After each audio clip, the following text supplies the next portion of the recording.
This channel supports Extra Life in its efforts to raise money for the Children's Miracle Network. For more information about how to donate and join in their efforts, go to the link displayed here. Extra Life. Play games, heal kids. What up, everybody? This your boy Black Magus, and coming to you guys to give you my overview of the Game Awards. First, we're gonna do the trailers, some of the more highlighted trailers. Now that I'm completely awake and coherent, by the way, thank you again to everybody who was on Twitter and Twitch with me last night as I clowned around with the Game Awards and all of my tweets. It was fun. I was drunk, had a blast, but just wanted to go ahead and give a more comprehensive overview and thoughts on there without the alcohol clouding my mind. Anyway, so one of the things I generally watch this for is just the trailers, to be quite honest. I'm not a big awards person, so, you know, it's just, to me, awards, just like all of our opinions on here, it's subjective. It's not necessarily actually the right or wrong opinion. The judges, and this year they allowed voting. They made their selection of what they thought was the best game, and some people agree, some people don't agree. It's just always going to be that way. But for me, this is probably the only award show I ever watch at its entirety. I think I've watched one other award show in its entirety, and that was forced. But otherwise, I'm just not down with it. But this one I watch because the trailers. There's always some type of reveal. So I was like, I'll watch because I want to, being into gaming, I want to see what the new, big thing is going to be. So we had a couple of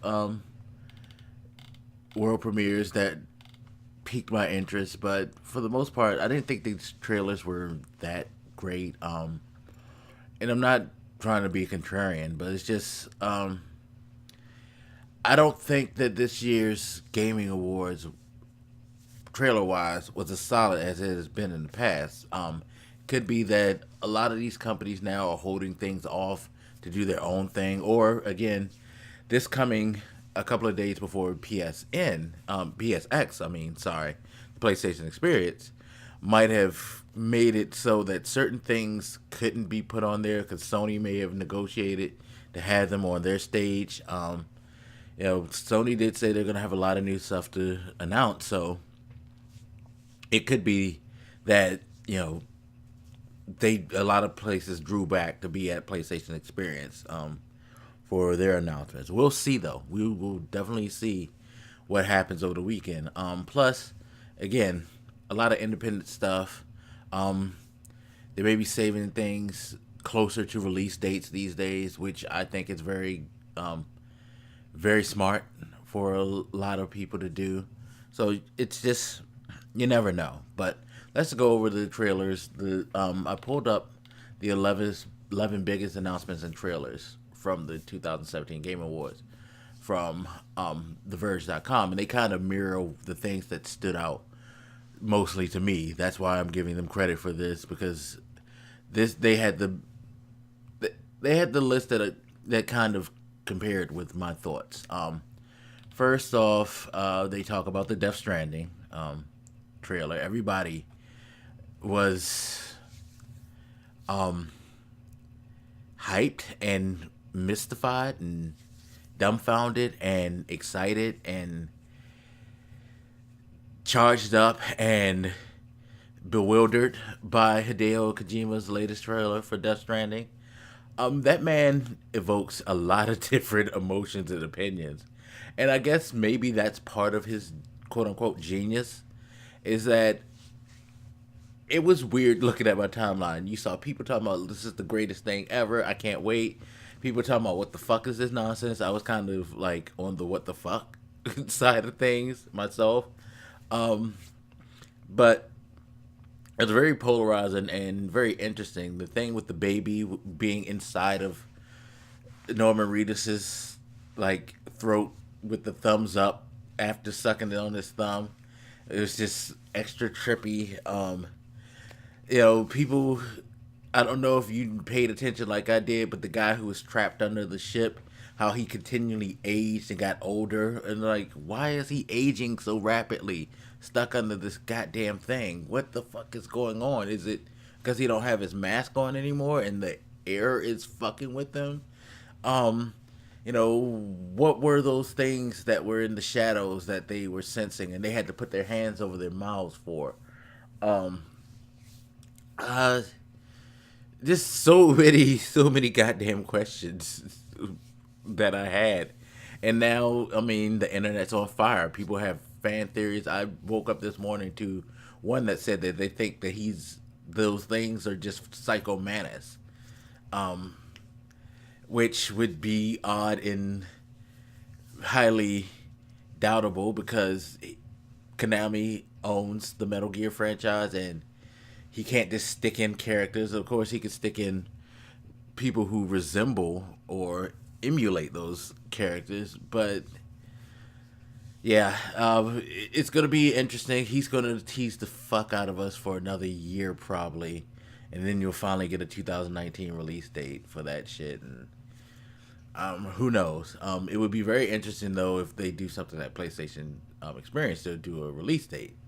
Um, but that was probably the most compelling, so I wanted to get that out of the way first. Fortnite announced 50 versus 50. That started the night of the awards. Basically, you're in the battle royale with 49 other players. You can have your own squad if you want, but your squad will be thrown in the mix with the other 40 six players at least if you go in with the full squad. And you do battle with another 50 people and you whittle the numbers down until there's finally somebody on top of the mountain to win for your team. I haven't played it yet, but I'm kind of excited to play it because I can see it being a hot mess and just ridiculous fun all at the same time. Because let's be honest, people, Fortnite Battle Royale isn't the like most perfectly executed game, but it's so fucking fun. It's so fun for some reason. I don't know why, but and I'm not a battle royale person. I played PUBG and I couldn't seriously get into it, but a lot of people are. I'm not that competitive of a person. Maybe that's why. But with Fortnite, I just have a blast doing dumb shit and dying in dumb ways. So that was cool to see. You got to look at PUBG's new map, the desert map, which I watched somebody play this morning. Huge map, lots of open spaces. Um, I'm curious to see how the community reacts to that. But you also did get a release date for um, 1.0, which was December 20th. Um, so you actually will have an official game that was out by the end of the year, as promised. Um, a Way Out. They showed a new trailer giving the launch date. Well, not the exact launch. Yeah, they did. March 23rd. If you don't know, A Way Out is a co-op adventure where you play two guys who escape from prison, and you have to play with another person who, get through the challenges of the game. The challenges of the game. Jared Ferris is amazing. He is the lead on the game. The fuck the Oscars thing was just so fucking. That was actually the best moment of the night, by the way. His whole rant, just like him all over the place, just talking about how great and passionate he's about the game, and he doesn't care if people think his game sucks. He's just gonna keep making games that he wants to make. And I was like, I need that type of person right now in this climate that we are in gaming. I need that person who's willing to be gutsy enough to make his game and not fucking worry about everything else. Just make your game. That's what all these developers should do. But with the worries about DLC and microtransactions and you know always online gaming and all that, it's hard to stick to your vision. I understand that. I just wish that they would be a little bit more leaning towards sticking to their vision. But this guy right here, I mean, either he is the biggest carny salesman in the world, or he's serious. And I'm praying that this game does well and is a good game. I do plan on picking it up. I even followed the man on Twitter because he's amazing. But it looks very, very interesting. It looks cool as fuck. Can't wait to see more on this. And there's going to be a free trial as well, so you can at least play it before you buy it if you're undecided. So that's cool. World War Z is turning into a game. As soon as I saw the beginning and heard all the stuff they were saying, I was like, this is World War Z they're talking about. And sure enough, you see the like zombies piling up on each other and all that. Why they thought now was the time to make a World War Z game, I don't know. But okay. Good luck to you. That's all I could say. It'll have up to 4-player co-op, so that should be interesting. I guess they're trying to get into the State of Decay type of thing with it. I don't know. Who knows? FromSoft gave the biggest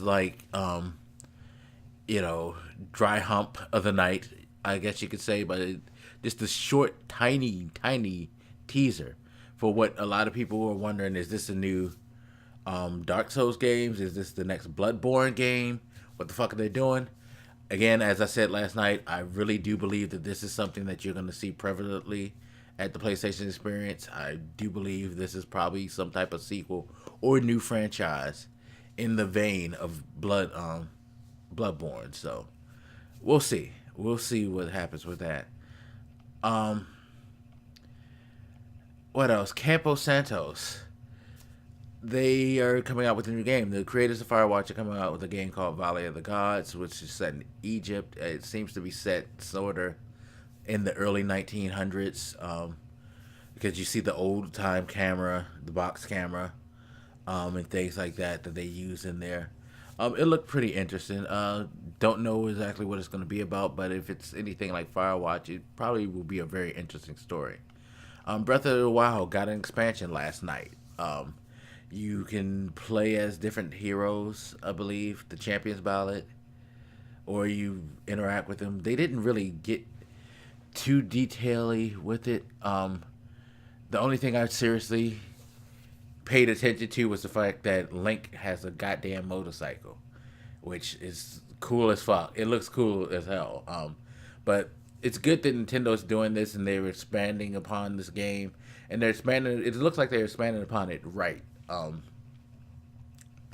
I like the idea of Nintendo modernizing their business model, but in a way that's appealing. This is appealing DLC, to me. Hopefully it's good. I've seen some people playing it, but not much before I got on and did this, so hopefully it's pretty cool. Soul Calibur is back. When he said, "Do your soul still burn?" everybody flipped the fuck out. People marked. Grown men cried. Women hid in fear as their boyfriends screamed at the top of their lungs, and then some of those women had their boyfriends hiding in fear as they screamed at the top of their lungs in reverence of Soul Calibur. People were all happy around the world, it seemed, for this one. It's cool. You didn't see much, but it's coming next year, so you're gonna get some stuff. And again, this is probably something that you'll see at PlayStation Experience even more. Bayonetta 3 is coming out. It's a Switch exclusive. They're going to put Bayonetta 1 and 2 also on the Switch. So that's pretty cool. Nintendo, keep supporting Platinum on that game. It just sucks that everybody else dropped the ball and didn't pick that up when it got let loose. Bayo's a fun game. I played some of the first one. It's a fun fucking game. It's ridiculous, but it's fun. Let's see, and I think that was the biggest thing. There was a couple of other things, like I saw a trailer for this game called Witchfire that looked interesting. There was a game called Get the Fuck Out. Seriously, people, it's GTFO. But it just looks like they took Aliens theme and threw it on top of the Killing Floor, in my opinion. Didn't look all that interesting, but I love the name. It's called Get the Fuck Out. Gotta love that goddamn name. Um, there were a couple of other trailers, but they didn't really stand out to me. The Rick and Morty thing, where the guys from Rick and Morty are creating another VR game for PlayStation VR. It's, if you're into their brand of humor, I mean, I've watched Rick and Morty. It's a funny show. I can't lie. But if you're not into that brand of humor and you don't have VR, it probably didn't resonate much with you. But it overall there were some decent trailers. It wasn't the best allotment of trailers this year, but there was some cool stuff in it. There was still cool things in it. And again, I still think that you're gonna get a lot from the PlayStation experience, and I think a lot of people are gonna use that Nintendo mentality of just doing their own pressers, like Nintendo does with the Direct. And I mean, hell, just recently, right before Thursday, Ubisoft put out a dev diary for Beyond Good and Evil 2. That game wasn't even mentioned at all last night, but the dev diary was put out because Ubisoft wanted to put out some news and have people see what's going on with it. That's becoming more prevalent in gaming, I think. These large, huge venues aren't the stage they were, I don't think. And I honestly don't agree that they should be the stages anymore. Companies need to start, investing more in their advertisement and putting things out, and not just letting these venues and the internet work for them. Get your word out, do your due diligence, make people understand what's your game about, and show your vision to the world. Don't just try to just hide it in a mix of other trailers. You know what I mean? That's just me though. Anyway, hope you guys enjoyed this video. Let me know what you thought stood out from the PlayStation, from the I was about to call it the PlayStation experience, from the Game Awards trailers. As always, hit me up. Let me know what you think, and I'll hit you later. This your boy Black Megas, and I'm out. Deuces.